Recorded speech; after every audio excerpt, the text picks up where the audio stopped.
சத்திய வீரம் பக்தரின் கீதம் சுத்தர்கள் போகும் பாதையின் முறைமையின்படி அவரே பிரதான ஆசாரியராக இருக்கிறார், என்றென்றைக்கும் பிரதான ஆசாரியராக இருக்கிறார் என்று சொல்லி நேற்றைய நாளிலே அந்த சத்தியத்தை நாம் அறிந்து கொண்டோம். பிரைஸ் தி லார்ட், அல்லேலூயா.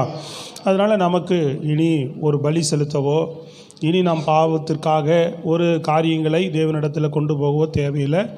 நம்முடைய பாவங்களுக்காக ஒருவர் பலியாகிவிட்டார், அவரைத்தான் நாம் விசுவாசிக்கிறோம். தேவனுடைய குமாரனாக இருக்கிறார், கர்த்தராகிய இயேசு கிறிஸ்துவாக இருக்கிறார்.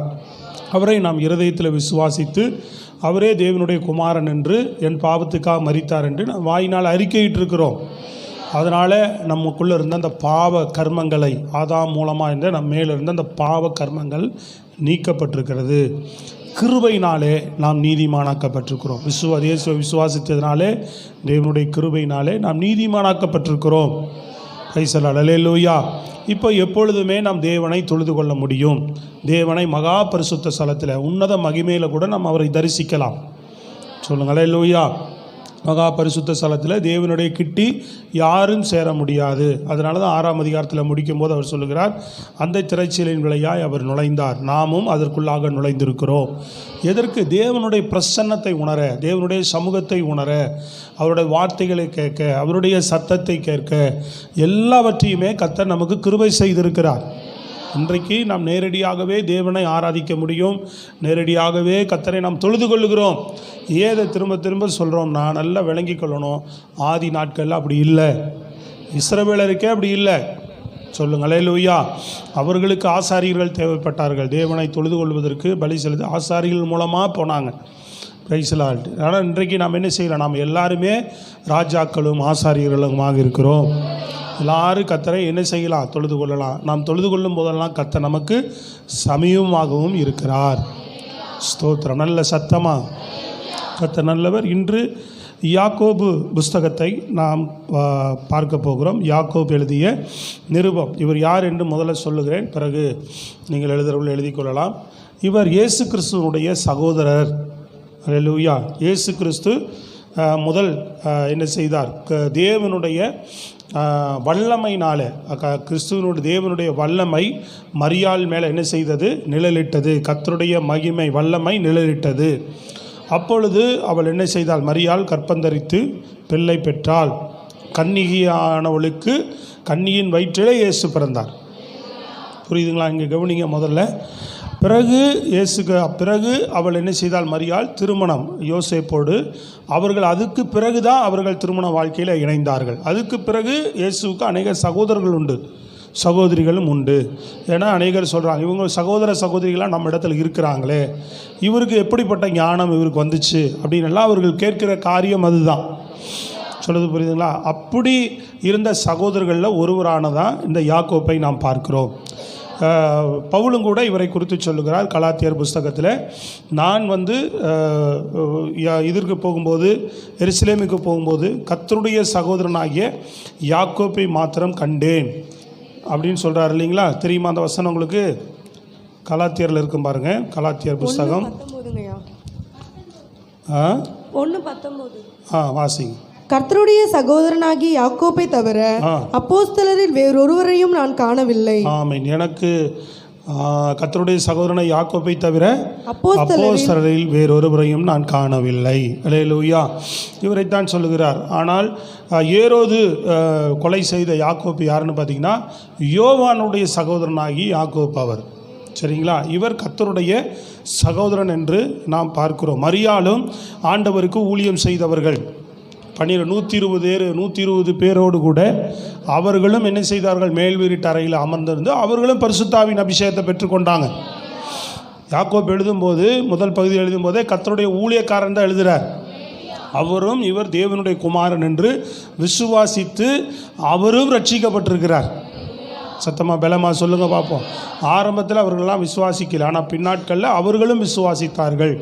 மரியாளும் ஆண்டவருக்காக ஊழியம் செய்தார்கள் அப்படின்னெல்லாம் சொல்லி நம்ம கவனிக்கிறோம். அவருடைய நிருபம் தான் இந்த யாக்கோபுடைய நிருபம். இதில் சில காரியங்கள் எழுதி கொள்ளுங்கள், பிறகு நாம் வேதத்துக்குள்ளிருந்து சில விஷயங்களை நாம் கவனிப்போம். மொத்தம் இதில் 5 அதிகாரங்கள் உண்டு. எழுதியவர் யாக்கோப்பு. உண்மையான விசுவாசம் இதனுடைய கருப்பொருள் தலைப்புன்னு சொன்னால் உண்மையான விசுவாசம். கிபி 45 48 எழுதிய புஸ்தகம் உண்மையான விசுவாசம். கிபி 45 48 எழுதப்பட்ட புஸ்தகம். 5 அதிகாரங்கள், 3 முக்கிய பிரிவுகளாக இதை நாம் பார்க்கலாம். 1 முதல் அதிகாரம், முதல் வாழ்த்துதல் போட்டுங்க. யாக்கோப்பு நாடுகளில் சிதறியிருக்கிற 12 கோத்திரங்களுக்கும் முதல் வாழ்த்துக்கள். யாக்கோப்பு நாடுகளில் சிதறியிருக்கிற 12 கோத்திரங்களுக்கும் அப்படின்னு வாழ்த்துதலோடு ஆரம்பிக்கிறார். அடுத்து 1ஆம் அதிகாரத்தில் இருந்து நாம் கவனிப்போம். உண்மையான விசுவாசத்தின் பிரதிபலன், பரீட்சைகள் சோதனைகள் அப்படின்னு போட்டுங்க. ப்ளஸ் பரீட்சைகள் சோதனைகள். உண்மையான விசுவாசத்தின் பிரதிபலன், பரீட்சைகள் சோதனைகள். கொஞ்சம் வேகமாக எழுதி கொள்ளுங்கள். 3 புஸ்தகம் எழுத வேண்டும். 1 பேதுரு 2 பேதுரு நம்ம எழுத வேண்டும் கொஞ்சம் வேகமாக. 2ஆம் அதிகாரம் அடுத்து 2வது பேஜில் 1ஆம் அதிகாரம் 19வது வசனத்திலிருந்து 5ஆம் அதிகாரம் 6வது வசனம் வரைக்கும்.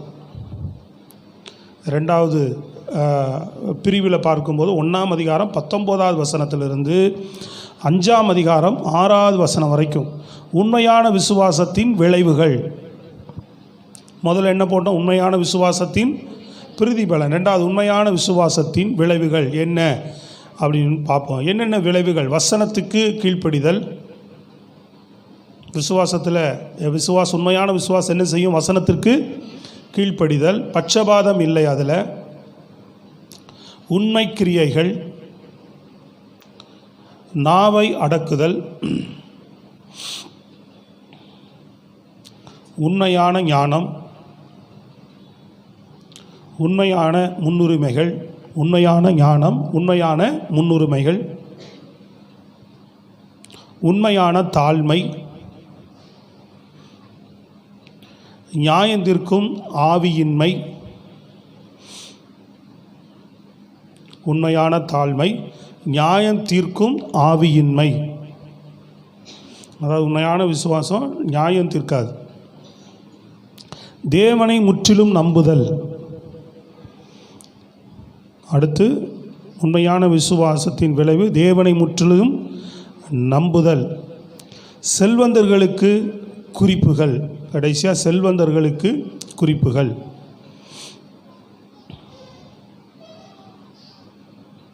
அடுத்து 5ஆம் அதிகாரம் 7வது வசனத்திலிருந்து 18வது வசனம் வரைக்கும் தலைப்பு உண்மையான விசுவாசத்தை உய்த்து உணருதல். உண்மையான விசுவாசத்தை உணருதல் அப்படின்னு போட்டுங்க. கிறிஸ்துவின் மறு வருகையின் நம்பிக்கை. கிறிஸ்துவின் மறு வருகையின் நம்பிக்கை. நம்பிக்கையுள்ள ஜெபத்தின் வல்லமை. கிறிஸ்துவின் மறு வருகையின் நம்பிக்கை, நம்பிக்கையுள்ள ஜெபத்தின் வல்லமை. ஆவிக்குரிய சரீரத்துக்குரிய குணமாக்குதல். ஆவிக்குரிய சரீரத்திற்குரிய குணமாக்குதல். கடைசியாக முடிவுரை, முடித்தல். 5ஆம் அதிகாரம் 19 20 வரை உள்ள வசனம். தப்பி போகிற பரிசுத்தவான்களை கர்த்தரிடத்தில் திருப்பவும் கொண்டு வந்து சேருங்கள். தப்பி போகிற பரிசுத்தவான்களை கர்த்தரிடத்தில் திரும்பவும் கொண்டு வந்து சேருங்கள். முடிக்கிறார் அதோட.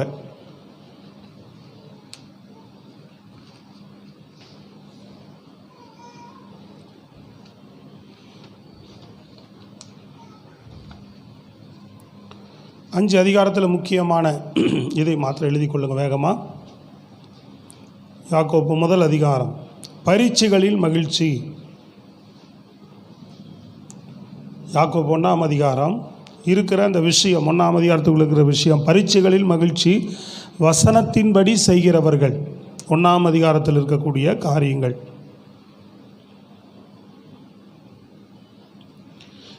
2ஆம் அதிகாரம் கிரியில்லாத விசுவாசம் செத்ததாக இருக்கிறது. 2ஆம் அதிகாரம் கிரியில்லாத விசுவாசம் செத்ததாக இருக்கிறது.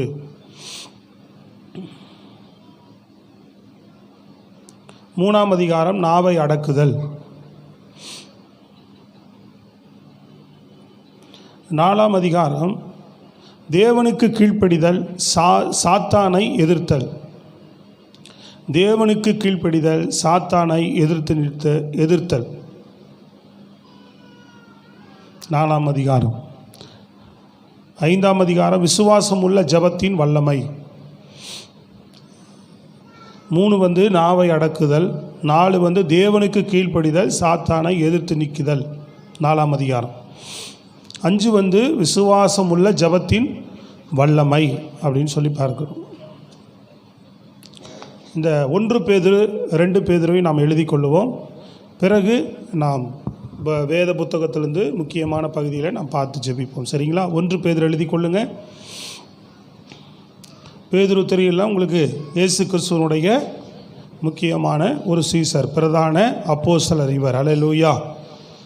இவர் எழுதின 2 நிருபங்கள், அதில் 1 பேதுருவும் 2 பேதுருவும் என்று சொல்லி நாம் பார்க்கிறோம். கிபி 63, 67 இந்த புஸ்தகங்களை அவர் எழுதியிருக்கிறார். கிபி 63, 67 எழுதியாச்சா? இயேசு கிறிஸ்துவின் உண்மையான கிருபை, இதுக்கு தலைப்பு இயேசு கிறிஸ்துவின் உண்மையான கிருபை.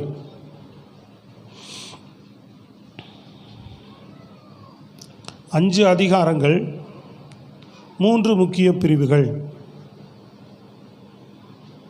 5 அதிகாரங்கள், 3 முக்கிய பிரிவுகள். 1, வாழ்த்துதலோடு அவர் தொடங்குகிறார்.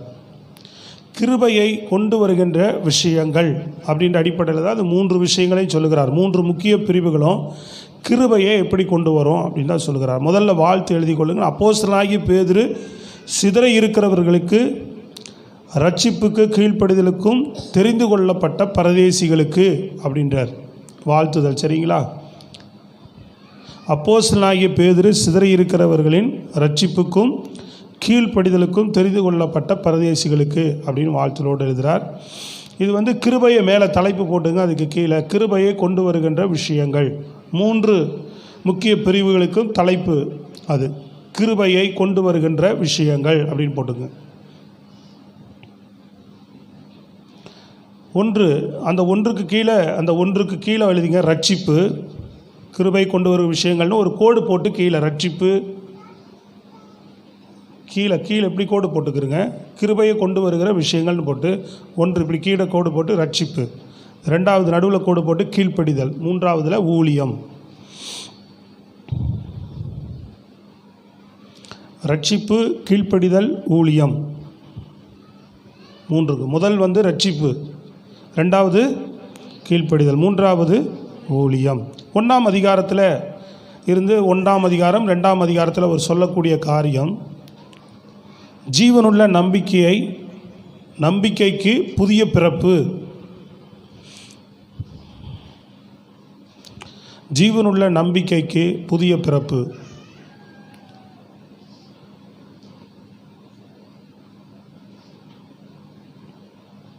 அகமகிழ்ந்து உங்கள் விசுவாசத்தை நிரூபியுங்கள்.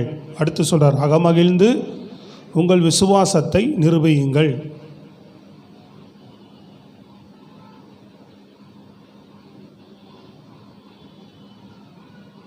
பரிசுத்த ஜீவியம், தேவனுக்கு பயப்படுதல், மற்றவர்களை அன்பு செய்தல், ஆவிக்குரிய வளர்ச்சி அப்படின்றார். அடுத்து பரிசுத்த ஜீவியம் கீழேயே தான், அந்த முதல் அதிகாரம் 2ஆம் அதிகாரத்துக்குள்ளே ஃபஸ்ட்டு ரட்சிப்புக்கு கீழே நீங்கள் தொடர்ச்சி எழுதிக்கிட்டு வரலாம்.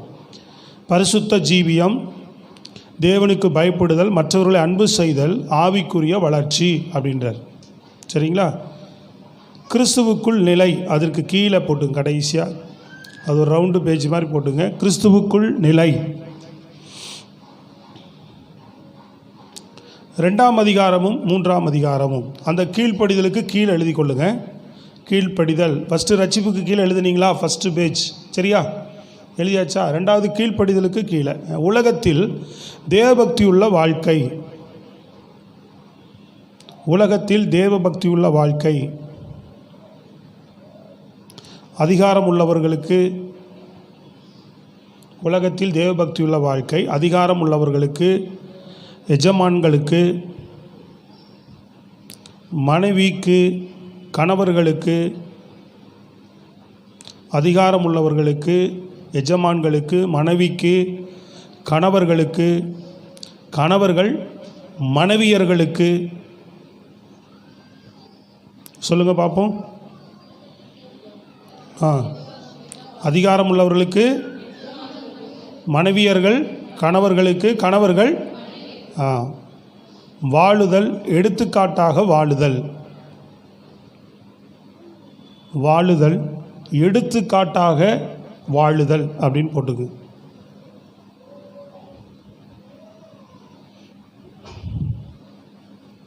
மூன்றாவது, ஊழியத்திற்கு கீழே கிறிஸ்துவுக்காக பாடுபடுதல். ஊழியத்திற்கு கீழே எழுதுங்க, கிறிஸ்துவுக்காக பாடுபடுதல். மூணாவது, கிறிஸ்துவுக்காக பாடுபடுதல். கிறிஸ்துவின் எடுத்துக்காட்டை பின்பற்றுங்கள். கிறிஸ்துவின் எடுத்துக்காட்டை பின்பற்றுங்கள். நல்ல மேய்ப்பர்களாக இருங்கள்.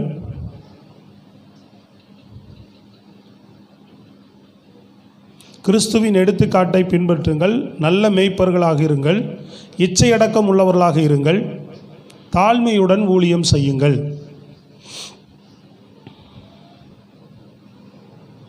இதெல்லாம் நம்ம வாழ்க்கையில் கிருபையை கொண்டு வரும். அல்லேலூயா. ரட்சிப்பு, கீழ்ப்படிதல், ஊழியம், இவைகளுக்குள் அடங்கியிருக்கிற இந்த வாழ்க்கை, இந்த காரியங்களை நாம் செய்யும்போது நம் வாழ்க்கையில் கிருபைகளை இன்னும் அதிகமாய் கொண்டு வரும். எழுதிட்டீங்களா? கிறிஸ்துவுக்குள் எடுத்துக்காட்டை பின்பற்றுதல், நல்ல மேய்ப்பர்களாக இருத்தல், இச்சையடக்கம் உள்ளவர்களாக இருத்தல், தாழ்மையுடன் ஊழியம் செய்தல். முடிவுரை: உங்களுக்கு புத்தி சொல்லும்படிக்கு தேவனுடைய மெய்யான கிருபையை சாட்சியிடும்படி நான் எழுதினேன் அப்படின்னு முடிக்கிறார். உங்களுக்கு புத்தி சொல்லும்படிக்கு தேவனுடைய மெய்யான கிருபையை சாட்சியிடும்படி நான் எழுதினேன்.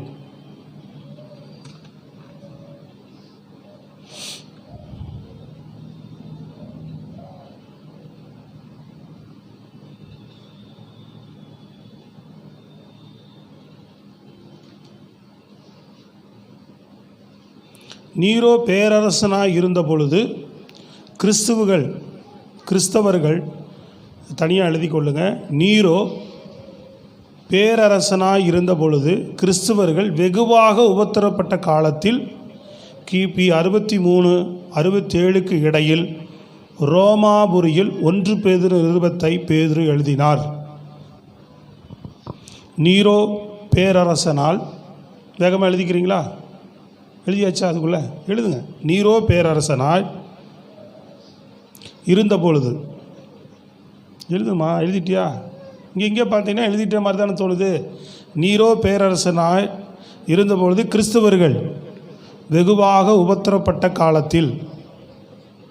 நீரோ பேரரசன் இருந்தபோது கிறிஸ்தவர்கள் வெகுவாக உபத்திரப்பட்ட காலத்தில் கிபி 63-67 இடையில் ரோமாபுரியில் 1 பேதுரு நிருபத்தை பேதுரு எழுதினார்.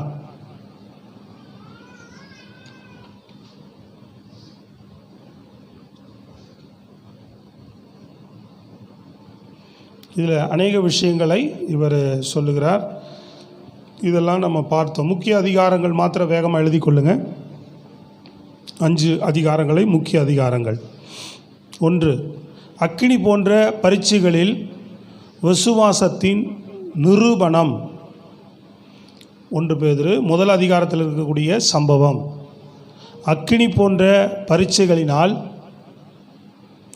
விசுவாசத்தின் நிரூபணம். தேவன் பரிசுத்தராய் இருக்கிறது போல நீங்களும் பரிசுத்தமாயிருங்கள்.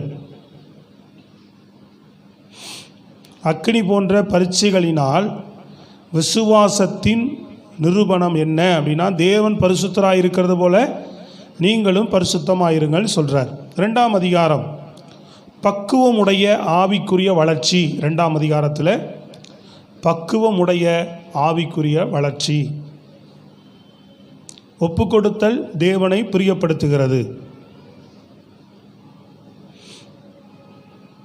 ஒப்புக்கொடுத்தல் தேவனை பிரியப்படுத்துகிறது.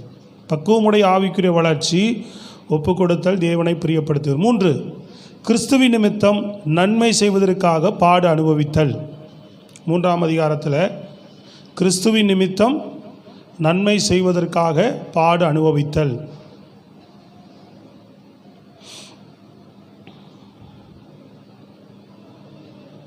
4ஆம் அதிகாரம் உண்மையுள்ள நமது சிருஷ்டி கர்த்தாவுக்கு நம்மை ஒப்பு கொடுத்தல். 4ஆம் அதிகாரத்தில் இருக்கக்கூடிய சம்பவம், உண்மையுள்ள நமது சிருஷ்டி கர்த்தருக்கு நம்மை ஒப்பு கொடுத்தல்.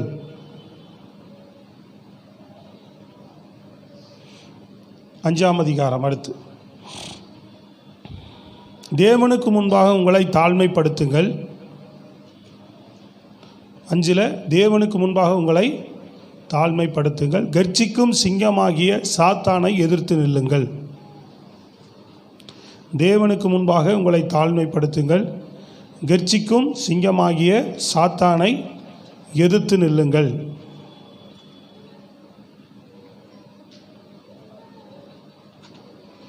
2 பேதுரு கொஞ்சம் வேகமாக எழுதி கொள்ளுங்கள். இதோட நாம் வேதத்திலிருந்து பார்த்து நாம் ஜெபித்து முடிப்போம். 2 பேதுரு, இதுவும் 67, 68 எழுதப்பட்ட புஸ்தகம். 3 முக்கிய அதிகாரங்கள். 2ஆம் நிருபம், சரிங்களா? 2 பேதுரு, இயேசு கிறிஸ்துவை பற்றிய மெய்யான அறிவு, இதற்கு தலைப்பு. கிபி 67, 68 எழுதப்பட்ட புஸ்தகம், இயேசு கிறிஸ்துவை பற்றிய மெய்யான அறிவு.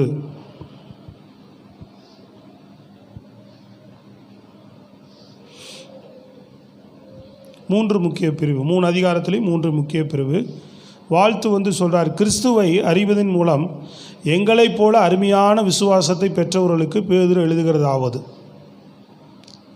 கிறிஸ்துவை அறிவதன் மூலம் எங்களைப் போல அருமையான விசுவாசத்தை பெற்றவர்களுக்கு பேதுரு எழுதுகிறதாவது அப்படின்னு வாழ்த்துறையோடு எழுதுகிறார். இதனுடைய தலைப்பு கிருபையினாலே வளர்வதற்கு.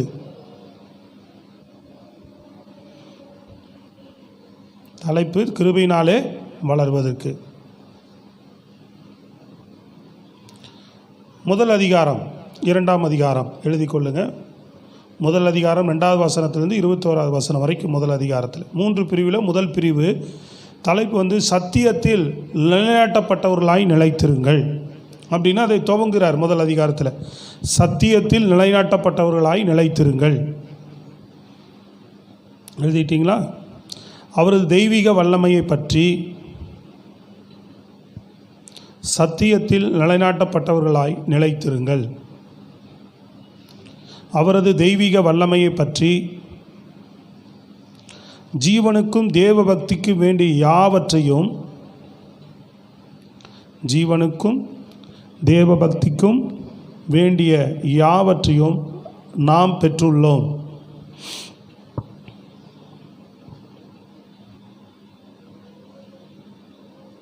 நாம் கேள்விப்பட்டதும் கண்டதும் தீர்க்கதரிசன வசனமானது தேவனிடத்திலிருந்து வந்தது. நாம் கேள்விப்பட்டதும் கண்டதும் தீர்க்கதரிசன வசனமானது தேவனிடத்திலிருந்து வந்தது.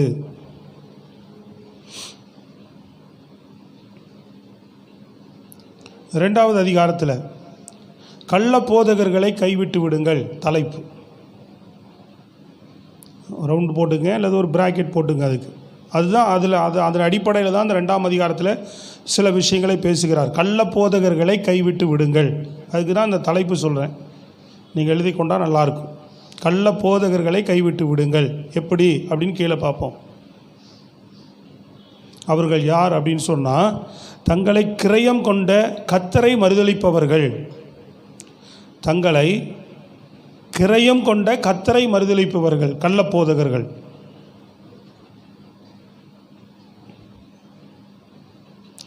அதிகாரத்தை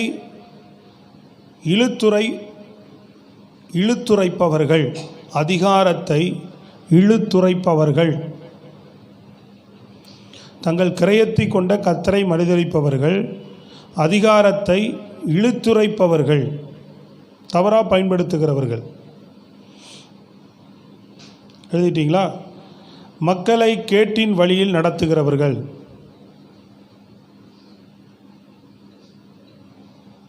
மக்களை கேட்டின் வழியில் நடத்துகிறவர்கள். ஐக்கியத்தை பாழாக்குகிறவர்கள், ஐக்கியத்தை பாழாக்குகிறவர்கள். விசுவாச விளக்கத்தில் விழுந்து போகின்றவர்கள், ஐக்கியத்தை பாழாக்குகிறவர்கள், விசுவாச விளக்கத்தில் விழுந்து போகிறவர்கள், கள்ளப்போதகர்கள். 3ஆம் அதிகாரம். கர்த்தருடைய வாக்குத்தத்தங்களை நினைவுகூருங்கள். தலைப்பு: கர்த்தருடைய வாக்குத்தத்தங்களை நினைவுகூருங்கள்.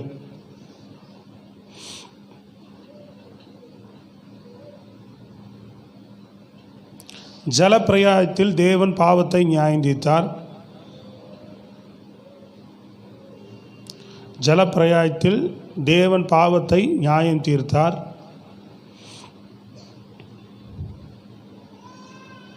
தேவன் தம் வாக்குத்தத்தங்களை குறித்து தாமதமாய் இருப்பதில்லை.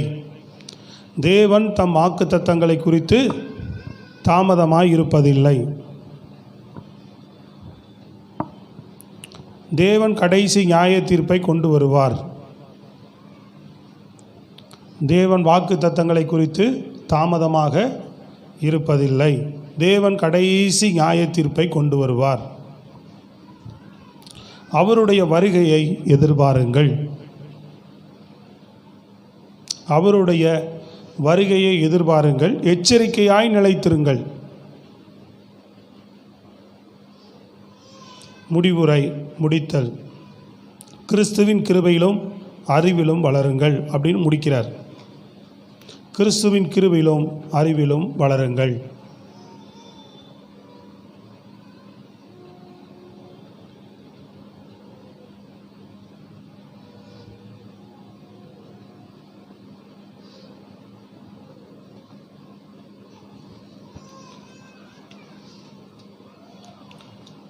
பிரைஸ்-தி-லார்ட். ஹல்லேலூயா. 3 முக்கிய அதிகாரம் எழுதி கொள்ளுங்கள்.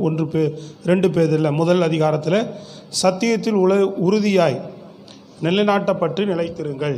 சத்தியத்தில் உறுதியாய் நிலைநாட்டப்பட்டு நிலைத்திருங்கள். 1ஆம் அதிகாரத்தில் அவர் சொல்ல வருகிற கருத்து, சத்தியத்தில் உறுதியாய் நிலைநாட்டப்பட்டு நிலைத்திருங்கள். 2ஆம் அதிகாரத்தில் சொல்கிறார், கள்ள போதகர்களின் கேட்டுக்கேதுவான வேத புரட்டுக்கள், கள்ள போதகர்களின் கேட்டுக்கேதுவான வேத புரட்டுக்கள்.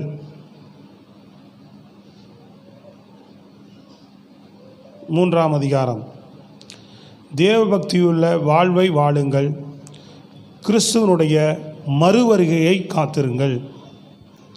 தேவ பக்தியுள்ள வாழ்வை வாழுங்கள், கிறிஸ்துவனுடைய மறு வருகைக்கு காத்திருங்கள் அப்படின்னு சொல்லி இதில் முடிக்கிறார்.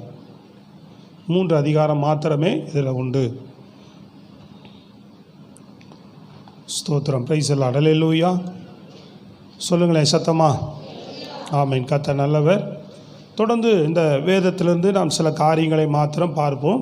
தொடர்ந்து நீங்கள் ஜெபத்தோடு படியுங்கள். இந்த புஸ்தகம் ஏறக்குறைய நீங்கள் பார்த்தீங்கன்னா இந்த நீதிமொழிகள் வடிவிலும் மற்றும் இயேசு கிறிஸ்துவனுடைய மலை பிரசங்கம் போல இருக்கும் இந்த வேத புஸ்தகம் அப்படின்னு சொல்லி வேத வல்லுநர்கள் சொல்லுகிறார்கள்.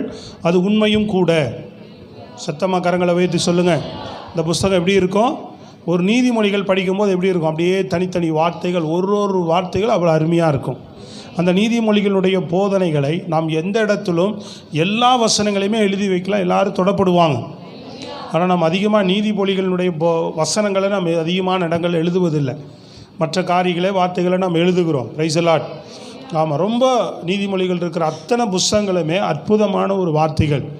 நீதிமொழிகள் புஸ்தகத்தினால பெரிய பெரிய ஞானிகள், அறிவாளிகள், ரொம்ப படித்தவர்களெல்லாம் மெச்சிக்கொள்ளுகிற ஒரு புஸ்தகமாக, அவர்கள் விரும்பி வாசிக்கிற ஒரு புஸ்தகமாக நீதிமொழிகள் புஸ்தகம் இருக்கிறது. நீதிமொழிகள், உன்னத பாட்டு, இப்படிப்பட்ட புஸ்தகங்களெல்லாம் என்ன செய்வார்கள்? அதிகமாக விரும்பி படிப்பார்கள். அல்லேலூயா. சொல்லுங்களேன் நல்ல சத்தமாக. சில சினிமா கவிஞர்கள் அவங்களுடைய இதெல்லாம் கேட்டுக்கிற உன்னத பாட்டு, அப்புறம் நீதிமொழிகள் புஸ்தகத்தை ரொம்ப விரும்பி படிப்பாங்க. அதே போல் மலை பிரசங்கத்தை ரொம்ப விரும்பி படிப்பாங்க எல்லாரும். அதனால் எல்லாருமே தொடப்பட்டிருக்கிறாங்க. சத்தமாக சொல்லுங்களேன். அப்போது அந்த புஸ்தகம் போலவே அந்த யாக்கோபு புஸ்தகமும் இருக்கும். ஒரு ஒரு வார்த்தைகளும் அதனுடைய நடைமுறையில் எழுத்துக்களையே ரொம்ப அழகாக சொல்லப்பட்டிருக்கும். சரிங்களா?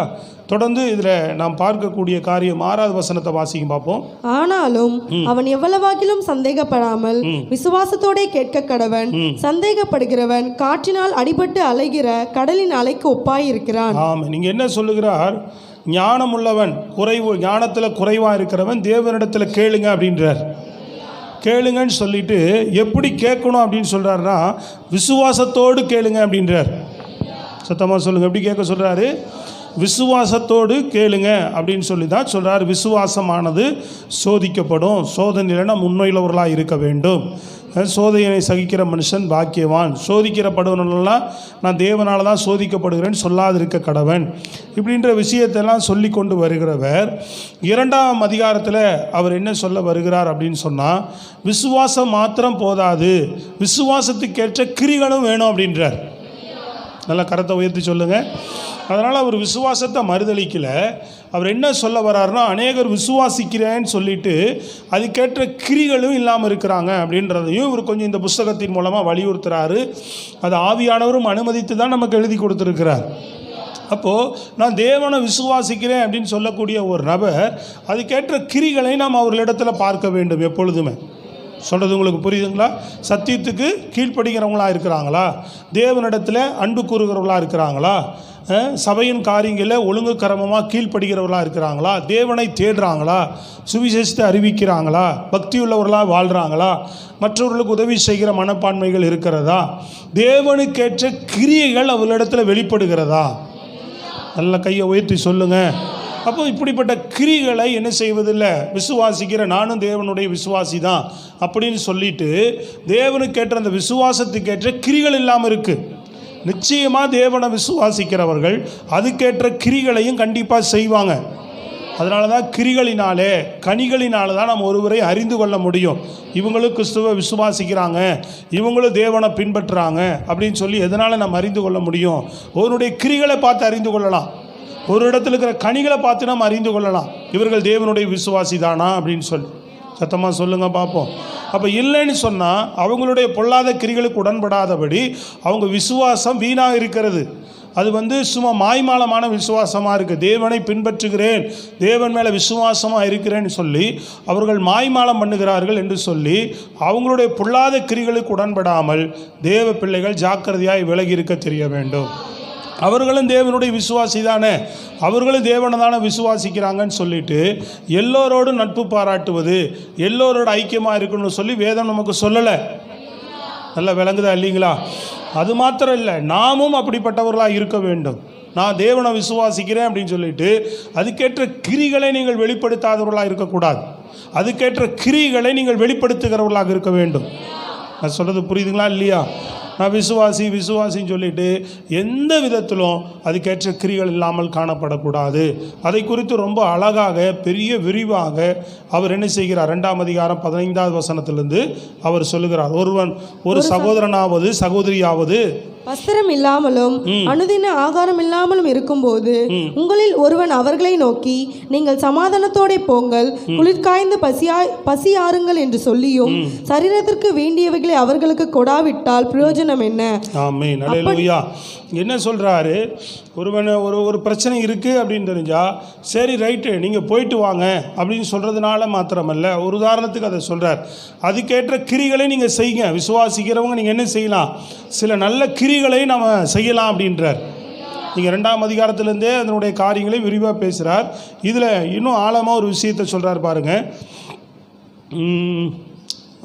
19 பாருங்க.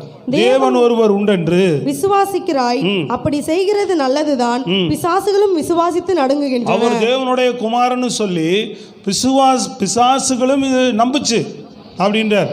ஹலோ, ஆமாவா இல்லையா? ஆமாம். அதுகளுக்கு என்ன இருந்தது? ஆமாம், ஐயோ இது தேவனுடைய குமாரன், ஐயோ தேவனுடைய குமாரனே எங்களை என்ன செய்யாதீங்க, எங்களை துன்பப்படுத்தாதீங்கன்னு சொல்லிச்சு. ஆமாவா இல்லையாங்க? அப்போ நாமளும் நம்புகிறோம். அது மேலே நம்பிக்கை இருக்குது, ரைட்டு தான். ஆனால் அது நல்ல கிரியை செய்யாது. அதுவும் தேவனை பற்றி தெரியும், அதுவும் தேவனை நம்புது, அவர் பரிசுத்தர் நம்புது, தேவனுடைய குமாரன் நம்புது, அவரால் நமக்கு நித்திய நியாய தீர்ப்பு இருக்குதுன்னு அதுக்கு தெரியும். ஆனால் அது என்ன செய்ய, அது பொல்லாத ஆவி, அது இருளின் மகன், இருளுக்குரிய காரியங்களை தான் செய்யும். அதுகிட்ட நல்ல கிரிகளை நல்ல காரியங்களை பார்க்க முடியாது. அப்போ தேவனுடைய பிள்ளைகளாகி நாம் விசுவாசிக்கிற நாம் தேவனுக்கேற்ற கிரிகளை நாம் செய்ய வேண்டும். தன்னிடத்தில் விசுவாசம் உண்டு என்று சொன்னால் அதுக்கேற்ற கிரிகளையும் செய்யுங்க. ஆபிரகாமை குறித்து சொல்லுகிறார், ஆபிரகாம் விசுவாசத்தினால தான் நீதிமானானார். ஆனால் ஈசாக்கினுடைய சம்பவத்தை பார்க்கும்போது அவன் பலி செலுத்த போய் என்ன பண்ணினார், அப்போ கிரிகளினாலே அப்படின்றார். தேவன் சொன்னாலே என்ன பண்ணினார், கீழ்ப்படிந்து ஈசாக்கை பலி செலுத்துவதற்காக கொண்டு போனார் அப்படின்றார். சொல்லுங்களேன், எனக்கு விசுவாசம் இருக்குது, எல்லாம் கர்த்தருக்கு தெரியும், எல்லாம் கர்த்தருக்கு தெரியும், கர்த்தர் பார்த்துக்குவார், கர்த்தருக்கு அறிவார் அப்படின்னே சொல்லிட்டு ஓடுகிறதனுடைய கிரியை சரியில்லைன்னு சொல்கிறார்.